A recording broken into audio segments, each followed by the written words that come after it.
ഇല്ലാത്ത ഒരു കടൽ. അതേ, സത്യമാണ്. നമ്മുടെ ഭൂമിയിലെ ഒരു കടലിന് തീരപ്രദേശം എന്നൊന്നില്ല.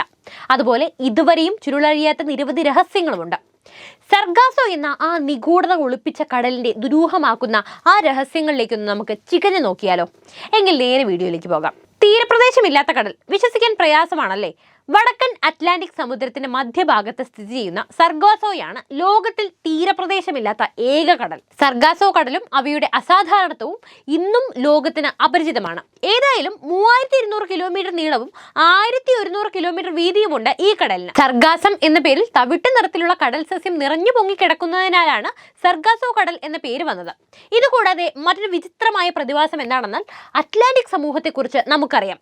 സദാസമയം തണുത്തുറഞ്ഞ സമുദ്രമാണത്. എന്നാൽ വടക്കൻ അറ്റ്ലാന്റിക്കിലെ കഠിനമായ തണുത്ത കാലാവസ്ഥയിൽ നിന്ന് വ്യത്യസ്തമാണ് ഈ സർഗാസോ കടൽ. കാരണം ഇവിടെ ചൂടാണ് അനുഭവപ്പെടുന്നത്. കടലിനുള്ളിലെ ജലത്തിന്റെ താപനില പുറത്തെ ജലത്തേക്കാൾ വളരെ കൂടുതലാണ്. വൈവിധ്യമാർന്ന കടൽ സസ്യം തന്നെയാണ് സർഗാസോയുടെ പ്രത്യേകത. ഭക്ഷ്യയോഗ്യമായ ഇവയെ ആശ്രയിച്ച് നിരവധി കടൽ ജീവികളും മത്സ്യങ്ങളുമുണ്ട്. കടൽ സസ്യങ്ങൾ സമുദ്രത്തിന്റെ മുകൾ ഭാഗം പൊങ്ങിക്കിടക്കും. ലോക സഞ്ചാരിയായ കൊളംബസ് ഒരിക്കൽ ഇതുവഴി യാത്ര ചെയ്യുമ്പോൾ പൊങ്ങിക്കിടക്കുന്ന കടൽ സസ്യം കണ്ട് തീരം അടുത്തതായി തെറ്റിദ്ധരിച്ച് 100 കണക്കിന് മൈൽ കടലിലൂടെ അജ്ഞാതമായി സഞ്ചരിച്ചതായി പറയപ്പെടുന്നുണ്ട്. കപ്പലുകളുടെ ശ്മശാനം എന്നറിയപ്പെടുന്ന ബർമുഡ ദ്വീപുകൾ വലയം ചെയ്യുന്നത് സർഗാസോ കടലാണ്. കടലിന്റെ ശാന്തതയും ബർമുഡയോടുള്ള സാമീപ്യവും അതിനെ ദുരൂഹതയുടെ ഒരു മേഖലയാക്കുന്ന കഥകൾ ഏറെയുണ്ട്. ആകർഷണീയവും വിചിത്രവുമായ വിശ്വാസം ഈ പ്രദേശവുമായി ബന്ധപ്പെട്ട് കിടക്കുന്നുണ്ട്. സർഗാസോ കടലിലെ വെള്ളത്തിൽ ആരുമില്ലാതെ നിരവധി കപ്പലുകൾ അലഞ്ഞു തിരിയുന്നതായും കഥകൾ പ്രചരിപ്പിച്ചു. അങ്ങനെ സർഗാസോ കടലിലെ ഇക്കാരണങ്ങൾ കൊണ്ട് തന്നെ കപ്പലുകളുടെ ശ്മശാനം അല്ലെങ്കിൽ നഷ്ടപ്പെട്ട കപ്പലുകളുടെ കടൽ എന്ന് വിളിക്കാൻ തുടങ്ങി. ഇത്തരത്തിൽ 100 കണക്കിന് കഥകൾ പ്രചരിപ്പിച്ചിട്ടുണ്ട്. അവയിൽ ചിലത് നമുക്കൊന്ന് കേട്ടു നോക്കിയാലോ? ഫ്രഞ്ച് കപ്പൽ റോസിലി, അതാണ് ഒന്നാമത്. 1840 കാലഘട്ടത്തിൽ ഫ്രഞ്ച് കപ്പൽ റൊസാലി സർഗാസോ കടലിലൂടെ സഞ്ചരിച്ചു. അടുത്ത ദിവസം അതിന്റെ ഒരു സൂചനയും അവശേഷിക്കാതെ പെട്ടെന്ന് അതങ്ങ് അപ്രത്യക്ഷമായി പോയി.